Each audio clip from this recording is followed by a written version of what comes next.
اس کو آپ کیسے دیکھتے ہیں کہ ایک نہتی بچی ہے، وہ نکلی ہے، اس نے جرت، ہمت، عزیمت اور ایک طرح کی فتوت کا اظہار کیا ہے بغیر کسی خوف کے، سینکڑوں اس کے سامنے لوگ کھڑے ہیں لیکن اس نے اللہ اکبر کا نعرہ لگایا۔ اگر کوئی جرت کر کے یہ کرے گا اور ہمت کر کے صحیح بات کرے گا اور خاص طور پر ایک بچی کرے گی تو میرے نزدیک ہم میں سے ہر ایک کی زبان سے اس کے لیے تحسینی کے کلمات نکلنے چاہیے۔ شخصی چیزوں میں اگر مداخلت کی جا رہی ہے اور اس کے خلاف کوئی احتجاج کرتا ہے تو میں سلام کروں گا اس کو۔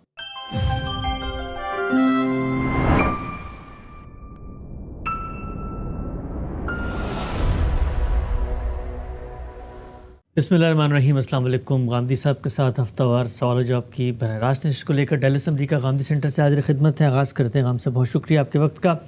گفتگو تو آپ سے ہو رہی تھی انسانی جسم میں سور کے دل کی پیوندکاری پہ، استدلال کے وہ کیا مراحل ہیں جن سے ایک صاحب فکر گزر کے کسی اطلاقی معاملے میں رائے دیتا ہے۔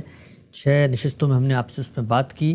اس موضوع کو تھوڑا سا یہاں روک کر ایک نئے موضوع کی طرف جو حالات حاضرہ سے متعلق ہے، لوگوں کی دلچسپی کا موضوع ہے اور وہ یہ چاہتے ہیں کہ اس پر پہلے بات کی جائے اور اس موضوع کو انشاءاللہ ہم اپنی تکمیل تک پہنچائیں گے۔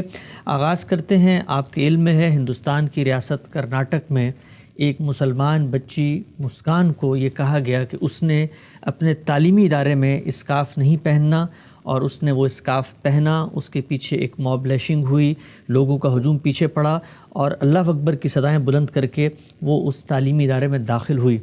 پوری دنیا میں اس واقعے پر تبصرے کیے گئے۔ ایک جانب یہ کہا گیا کہ یہی اللہ اکبر کی صدا ہے جو اب بر صغیر میں شرک کے خاتمے کی مہمیز بنے گی، جس کا آغاز سیدنا ابراہیم نے کیا تھا۔ دوسری جانب یہ کہا جا رہا ہے کہ ہندوستان ایک سیکولر ملک ہے، سیکولر اقدار پہ کھڑا تھا، لیکن آئین و قانون کی خلاف ورزی ہے کہ لوگوں کو ان کے مذہبی تصورات کے مطابق زندگی گزارنے اور اس پر عمل کرنے سے جبراً تحکم اور قوت کی بنیاد پہ روکا جا رہا ہے۔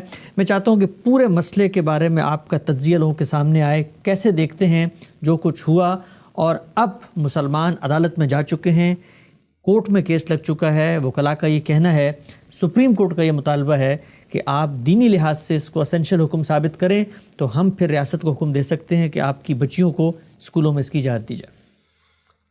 یہ میرے نزدیک وہی مسئلہ ہے جس کی بنیادیں میں واضح کرنے کی صحیح کرتا رہا ہوں۔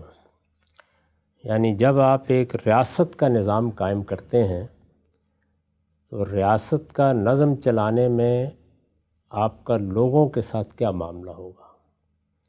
موجودہ زمانے میں یہ بات آپ کے علم میں ہے کہ انسان ایک لمبے سفر کے بعد بنیادی انسانی حقوق، ہیومن رائٹس کے تعین تک پہنچا ہے، اور یہ ہمیں معلوم ہے کہ جب اقوام متحدہ کے منشور کا اس کو حصہ بنا دیا گیا۔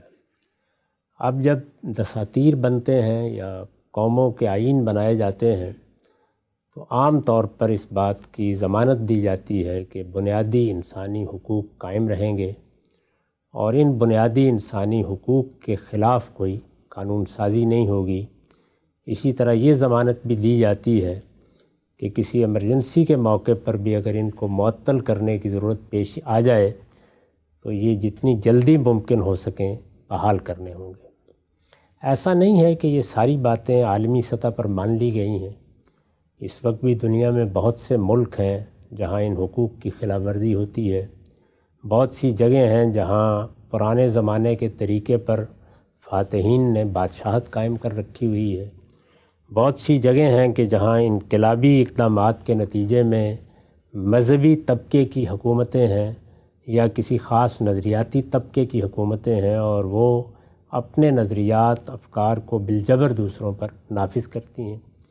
ان پچھلے دنوں میں جب طالبان کی حکومت قائم ہوئی تو میں نے بڑی تفصیل کے ساتھ اس کو موضوع بنایا اور یہ بتانے کی کوشش کی کہ انسان کو اللہ تعالیٰ نے آزاد پیدا کیا ہے۔ وہ اپنے پروردگار کے سامنے اپنے آپ کو جھکا دیتا ہے، سرفکندہ ہو جاتا ہے تو اپنے شعور اور اپنے احساس کے ساتھ یہ فیصلہ کرتا ہے۔ یہ اس کا اختیاری فیصلہ ہے۔ اس کے بعد وہ اللہ کے دین کو قبول کرتا ہے، اس میں اس کو کوئی حکم دیا جاتا ہے، وہ اس کی اطاعت کرتا ہے، یہ بھی اس کا اختیاری فیصلہ ہے۔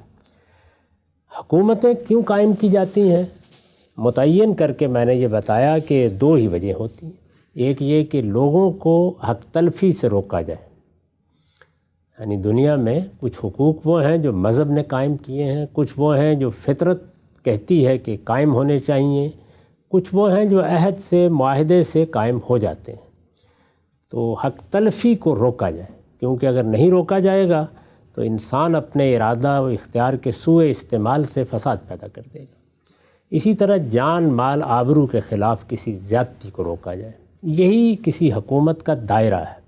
اس دائرے سے آگے بڑھ کر اس کو کوئی اقدام کرنے کا حق نہیں، کوئی قانون سازی کرنے کا حق نہیں، وہ مسلمانوں کی حکومت ہو، وہ مسیحیوں کی حکومت ہو، وہ بدھوں کی حکومت ہو، وہ ہندوؤں کی حکومت ہو۔ یہ اصولی بات ہے، اور میں نے عرض کیا کہ اس کے پیچھے علم و عقل کے مسلمات ہیں، بیان کیے جا سکتے ہیں۔ جیسے کہ میں نے عرض کیا کہ حکومت اپنی ذات میں کوئی اختیار لے کر پیدا ہی نہیں ہوئی، یعنی اگر اللہ تعالیٰ حکومت کا نظم قائم کرتا تو بتا دیتا کہ اس کے اختیارات کیا ہیں، وہ اس نے کیا ہی نہیں ہے۔ دنیا کے اندر کوئی اور مسلمہ نہیں کہ جس سے حکومت اپنے وجود کے لحاظ سے کوئی ناگزیر چیز بن جاتی ہو، کہ وہ تو ایسے ہی ہے کہ جیسے میری آنکھیں ہیں میرے جسم کے ساتھ لگی ہوئی ہیں، اور آنکھوں کا اور میرے وجود کا ایک باہمی تعلق فطرت نے قائم کر دیا ہے۔ تو حکومت کے حق میں نہ فطرت کا کوئی استدلال ہے، نہ حکومت کے حق میں مذہب کا کوئی استدلال ہے۔ حکومت ضرورت سے پیدا ہوئی ہے، اور جب ضرورت سے پیدا ہوئی ہے تو پھر اس کا دائرہ بھی وہ ضرورت متعین کرے گی، اور میں نے گزارش کر دی ہے کہ وہ دائرہ یہی ہے۔ اس کا پورا لحاظ نہیں ہوا، دنیا بھر میں نہیں ہوا، اس کے شعور اور احساس کے بغیر آزادی کے تصورات پیدا ہوئے ہیں، لیکن اس بات کو اس کے پورے استدلال کے ساتھ بیان نہیں کیا گیا۔ قانون کی بنیاد کیا ہے یہ زیر بحث نہیں آیا۔ ہمارے ہاں یہ بحث بہت خلط مبس میں مبتلا ہو جاتی ہے، یعنی ہم کبھی اس کو اللہ کے تعلق کے حوالے سے بیان کر دیتے ہیں، کبھی اپنی روایات کے حوالے سے بیان کر دیتے ہیں۔ یہ اصول کے لحاظ سے حکومت کے وجود کی بحث ہے، یعنی وہ کس لیے وجود پذیر ہوئی ہے، کیا اس کو فطرت کے اصولوں نے وجود پذیر کیا؟ نہیں۔ کیا اس کو کسی خدائی حکم نے وجود پذیر کیا ہے؟ نہیں۔ اس کو انسانی ضرورتوں نے وجود پذیر کیا ہے، اور جو چیز ضرورت کے بطن سے پیدا ہوئی ہے وہ ضرورت کے حدود کے اندر ہی اپنے اختیارات رکھتی ہے۔ اس لیے میں نے بار بار یہ توجہ دلائی کہ شخصی معاملات میں حکومت کو کوئی مداخلت کا حق نہیں ہے۔ تو اس بچی نے کیا لباس پہننا ہے، اس کی تعبیر کے مطابق اس کا مذہب کیا کہتا ہے، وہ کیا حکم دیتا ہے، یہ نہ مجھے طے کرنے کا حق ہے، نہ کسی سپریم کورٹ کو طے کرنے کا حق ہے، نہ کسی حکومت کو طے کرنے کا حق ہے۔ یہ تو اسی کو طے کرنا ہے۔ یعنی وہ کیسے طے کرتی ہے؟ اپنے کسی احساس سے طے کر لیتی ہے، کچھ اہل علم کی آراء کو قبول کر کے طے کر لیتی ہے، وہ کسی بڑے سے بڑے اسکالر کی اتباع کرتے ہوئے طے کر لیتی ہے۔ لیکن یہ طے کرنا اس کا حق ہے، کیونکہ معاملہ شخصی ہے، نہ اس کا کسی کی حق تلفی سے کوئی تعلق ہے، نہ اس کا جان مال آبرو کے خلاف زیادتی سے کوئی تعلق ہے۔ میں اس کی مثال دوں گا کہ ہندوستان میں ایک زمانے میں ستی کی رسم ہوتی تھی، جس میں عورت اپنے آپ کو شوہر کی چتا پر جلا دیتی تھی۔ اس کے خلاف قانون سازی کی گئی، وہ بھی ایک مذہبی تصور تھا یا ایک کلچرل تصور تھا۔ تو اس پر نقد ہی یہی تھا کہ اس میں وہ اپنی جان کے خلاف اقدام کرتی ہے، اور حکومت، ریاست، نظم اس لیے قائم کیے گئے ہیں کہ وہ لوگوں کی جان مال آبرو کی حفاظت کریں۔ یہ استدلال اگر کسی چیز کے لیے نہیں ہے تو آپ کسی کے شخصی معاملات میں مداخلت نہیں کر سکتے۔ اسی اصول کے اوپر یہ استثناء بیان کیا جاتا ہے کہ اگر کوئی سیکیورٹی کا مسئلہ پیدا ہو گیا ہے تو کسی جگہ پر آپ لوگوں کو کہہ سکتے ہیں کہ وہ نقاب اٹھا دیں۔ اسی طریقے سے جب تصویر کو شناخت کا ذریعہ بنایا گیا اور وہ بھی انسان کے جان و مال کی حفاظت کا ذریعہ بنا تو استثناء دے دیا گیا۔ تو اس طرح کے معاملات میں استثناء بھی اسی اصول پر ملے گا۔ ایک ہی کنسسٹنٹ قاعدہ ہے جس پر دنیا کا نظم چلتا ہے، چلنا چاہیے۔ تو میرے نزدیک تو جس وقت 3 طلاق کا مسئلہ زیر بحث آیا تھا تو آپ جانتے ہیں کہ میں تو 3 طلاق کے بارے میں ائمہ اربعہ کے موقف کو صحیح نہیں سمجھتا، میں نے اس پر تنقید کی ہے، لیکن یہ معاملہ شخصی اعتبار سے لوگوں ہی کا حق ہے۔ یعنی اگر میرے ملک میں بھی، یہاں پر بھی کسی جگہ ایک آدمی یہ سمجھتا ہے کہ اس کے خیال میں طلاق دینے کا وہ طریقہ ٹھیک ہے جو امام ابو حنیفہ نے بیان کیا ہے یا شافعی نے بیان کیا ہے، تو یہ اس کا شخصی معاملہ ہے۔ البتہ کوئی اپنا نزاع لے کے میرے پاس آئے گا، یعنی حکومت کے پاس آئے گا، وہاں مجھ کو حق ہے کہ میں نزاع کا فیصلہ کروں۔ نزاع کا فیصلہ اب حقوق کا معاملہ ہو گیا، کسی نے ایک دوسرے کا حق تلف کر دیا ہے، تو میری جورسڈکشن وہاں سے شروع ہوتی ہے۔ تو میرے خیال میں تو اس میں بڑی بنیادی غلطی اس وقت بھی مسلمانوں سے ہوئی، اور اس وقت بھی وہ کریں گے کہ وہ اس کو سپریم کورٹ کے مذہبی لحاظ سے طے کرنے کا مسئلہ بنا دیتے ہیں۔ یہ 3 طلاق کے معاملے میں بھی غلط تھا، اس وقت بھی غلط ہے۔ نہ سپریم کورٹ کی جورسڈکشن ہے، یعنی میں صرف بھارت کی بات نہیں کر رہا، کسی سپریم کورٹ کی بھی نہیں ہونی چاہیے، نہ امریکہ کی، نہ برطانیہ کی، نہ پاکستان کی۔ حکومت کا دائرہ وہی ہے، لوگوں کے شخصی معاملات بہت متعین ہیں، مجھے لباس کیا پہننا ہے، مجھے کون سی زبان بولنی ہے، مجھے نکاح طلاق کے معاملات اپنے طور پر کیسے کرنے ہیں، الا یہ کہ کوئی میں نے عرض کیا نزاع پیدا ہو جائے۔ ایسے ہی جتنے میرے معاملات ہیں، تعلیم، پیشہ، زندگی کا مقصد، کس چیز کو متعین کر کے میں اپنے شب و روز بسر کروں گا، یہ سب میرے شخصی معاملات ہیں۔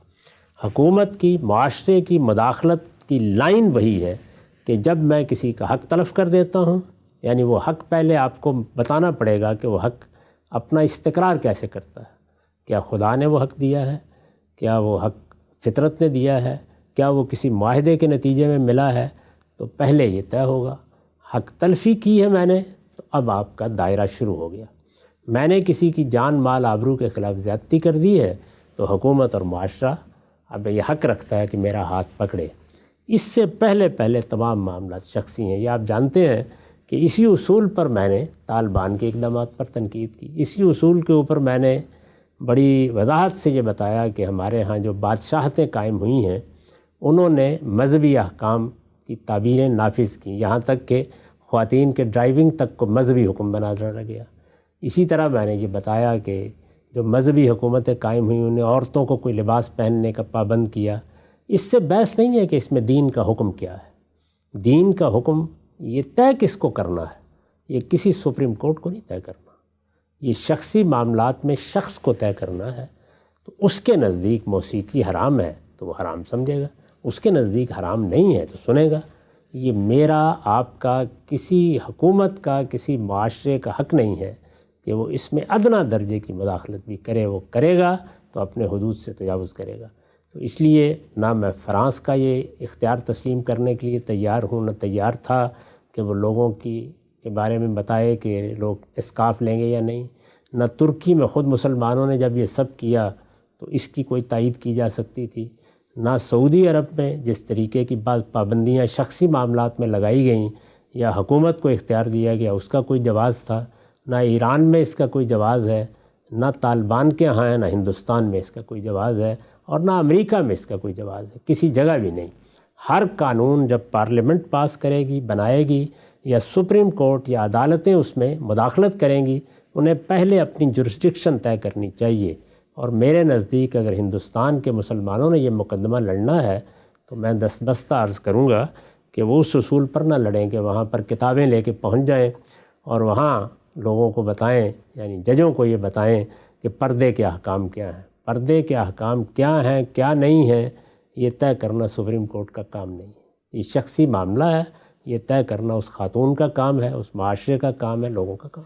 ٹھیک، اچھا عام صاحب، یہ جو آپ نے بات فرمائی، اصولی بات آپ نے کر دی، آگے بڑھ کے عام حالات میں ریاست میں کوئی قانون سازی ہو جو کسی کی اس شخصی اختیار پہ قدغن کا باعث بنے، سمجھ میں آتی ہے آپ کی بات کہ اس کو روکا جائے گا اور حکومت کو اس کا اختیار بتایا جائے گا۔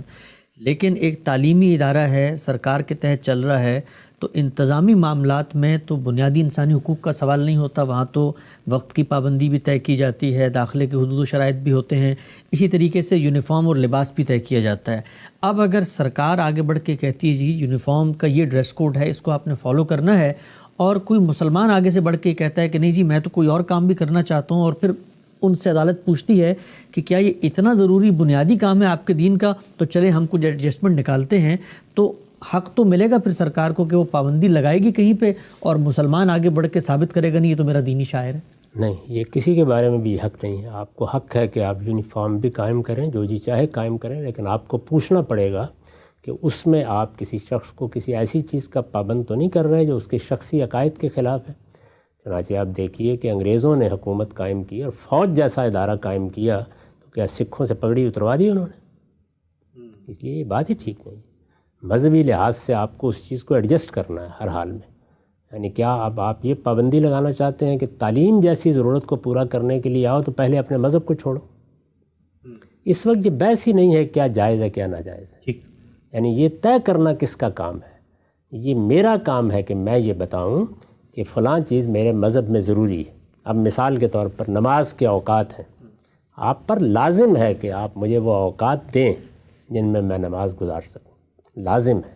میرے مذہبی عقائد، میری مذہبی ذمہ داریوں کا لحاظ کرنا یہ میرے انسانی حقوق پہ شامل ہے۔ یعنی جس طریقے سے میں بطور انسان آپ سے اپنے جسم کے تقاضوں کو کہوں گا کہ پورا کریں، اسی طرح میرے ذہن کے تقاضے ہیں۔ مذہب میرا عقیدہ ہے، میں نے ایک چیز کو مانا ہے، تو اس وجہ سے یہ تو کسی حال میں بھی اجازت نہیں دی جا سکتی کہ کوئی میرے مذہبی عقائد کے معاملے میں مجھ سے یہ بحث کرے کہ اب تم ثابت کرو ورنہ میں تمہیں حکم دوں گا۔ میں نہیں ثابت کرنے کی پوزیشن میں، نہ صحیح، مجھے اس کا حق ہے، میں تو اس سے آگے جاتا ہوں۔ یہ تو مذہب ہے جو انسان کا عقیدہ ہوتا ہے۔ میرے نزدیک اگر کسی علاقے کی ثقافت اور رواج میں بھی کوئی چیز موجود ہے تو جب تک وہ اس دائرے میں داخل نہیں ہوتی کہ دوسروں کی حق تلفی کا باعث بن رہی ہے یا جان مال آبرو کے خلاف زیادتی کا باعث بن رہی ہے، اس کے خلاف کوئی قانون سازی کرنے کا آپ کو حق نہیں ہے۔ یہ لوگوں کے شخصی معاملات ہیں، اس کے اندر جب مداخلت کا حق آپ حکومتوں کو دیں گے تو مجھے بتائیں کہ پھر اس کے بعد اس پر کیوں چیختے ہیں کہ جب سعودی عرب نے یہ کہہ دیا کہ خواتین باہر ہی نہیں نکل سکتی، ڈرائیونگ بھی نہیں کر سکتی، وہ بھی کسی استدلالی پر کھڑے ہوں گے؟ تو پہلے یہ سمجھ لیجئے کہ وہ بنیاد کیا ہے۔ حکومت کا حق قائم ہی اصل میں اس وقت ہوتا ہے جب میں کسی کی حق تلفی کرتا ہوں یا جان مال آبرو کے خلاف زیادتی کرتا ہوں، یا اس کو روکنے کے لیے یعنی کوئی پریونشن میں سد ذریعہ کا قانون بنانے کی ضرورت پڑ جاتی ہے۔ اس کے سوا آپ کچھ نہیں کر سکتے۔ لوگوں کا لحاظ رکھنا چاہیے۔ اگر مثال کے طور پر سکھ حضرات ہیں اور ان کے ہاں پگڑی پہننا ہے یا کرپان رکھنا ہے یا اس طرح کی چیزیں ہیں، تو آپ کو اپنے پورے نظام میں، قانون سازی میں ان کے ان عقائد، ان سے پوچھیے کہ کیا آپ ان چیزوں کو وقتی طور پر ترک کر سکتے ہیں، کیا آپ تعلیم کے دوران میں ترک کر سکتے ہیں؟ یہ فیصلہ ان کو کرنا ہے، اور اگر ان کے اس فیصلے کو آپ تبدیل کرانا چاہتے ہیں تو اس کا میدان نہ عدالت ہے، نہ پولیس ہے، نہ قانون ہے، نہ ہجوم ہے، اس کی جگہ استدلال ہے۔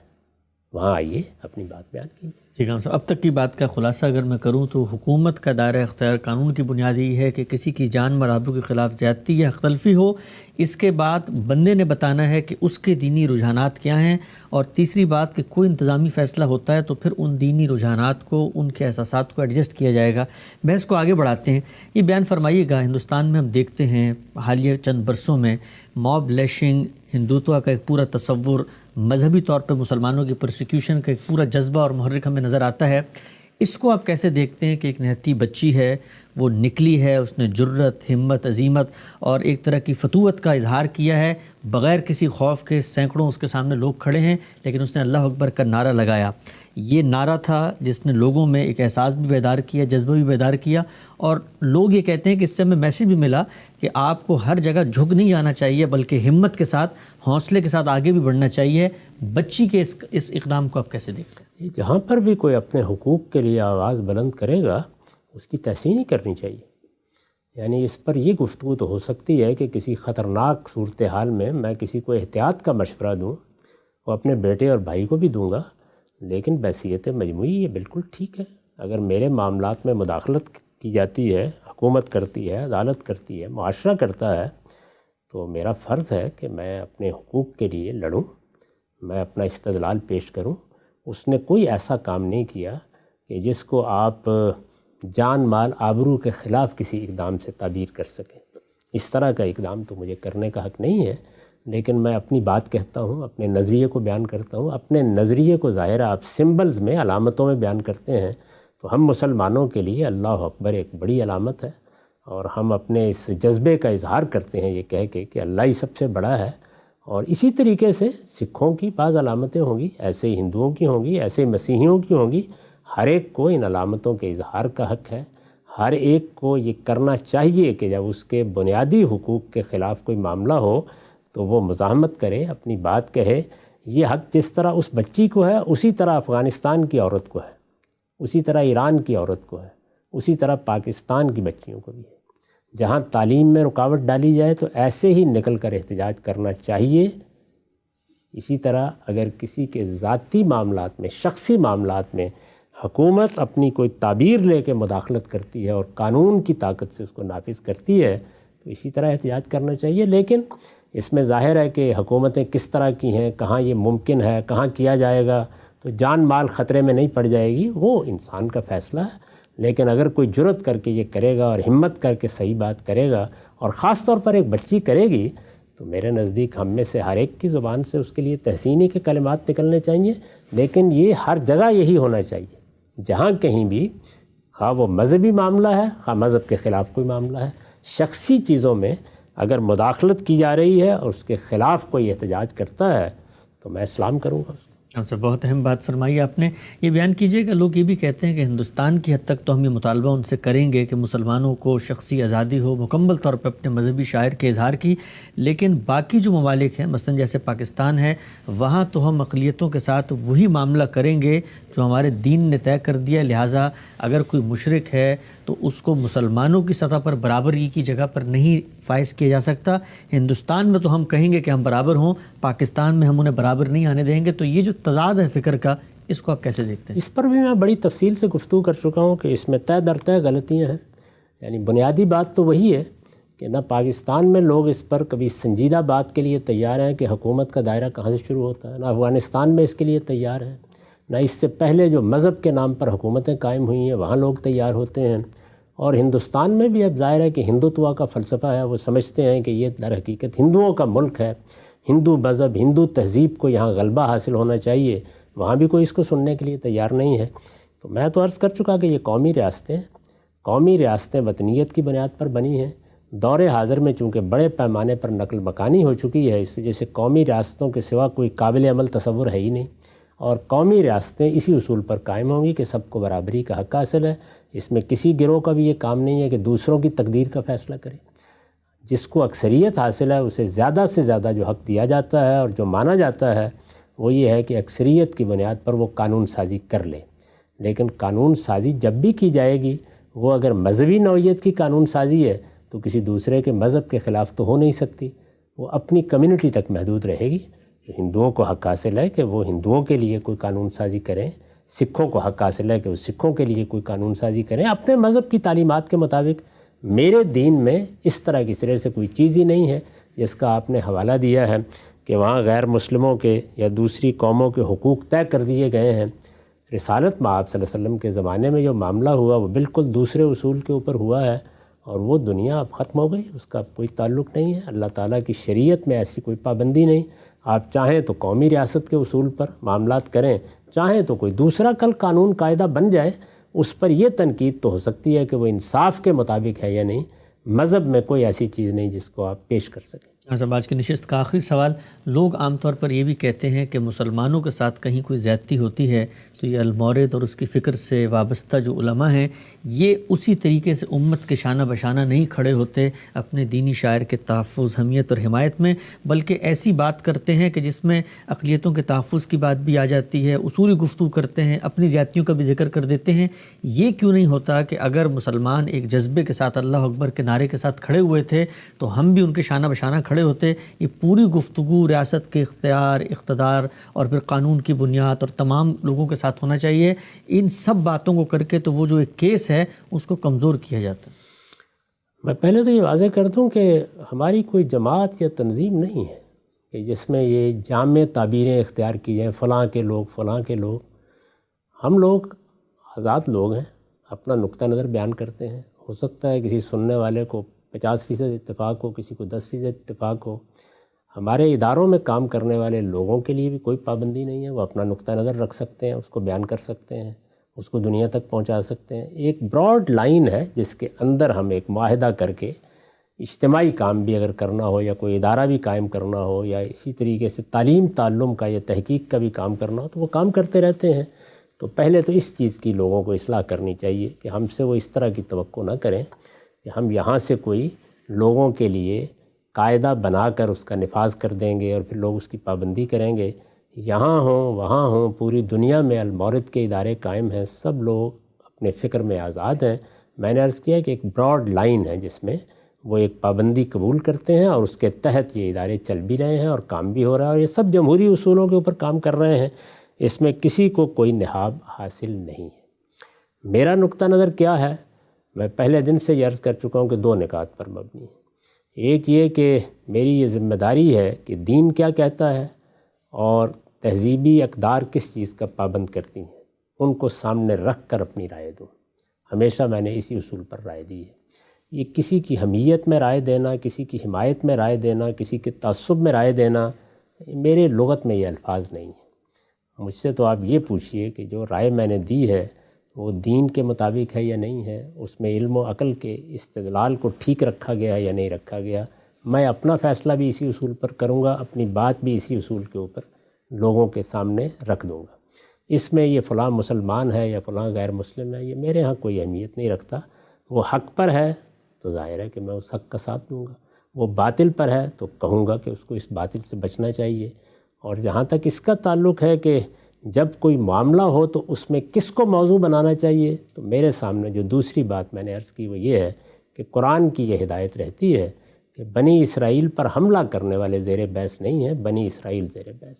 انہوں نے کیا غلطی کی ہے، انہوں نے کیا کوتاہی کی ہے. تو میرے ہاں تو موضوع یہی بنے گا. کسی کو گراں گزرتا ہے تو گزرتا رہے، میں اس کی کوئی پرواہ نہیں کرتا. ہمارے پروگرام کا وقت یہاں پہ ختم ہوتا ہے. بہت ہی اہم گفتگو آج ہم نے غامدی صاحب سے کی کہ ہندوستان کی ریاست کرناٹک میں ایک مسلمان خاتون کے اسکارف لینے پر جو پابندی عائد کی گئی تھی اس حوالے سے ان کا نقطہ نظر کیا ہے. ضمنی سوالات انشاءاللہ زیر بحث آئیں گے، انہیں بھی شامل کریں گے.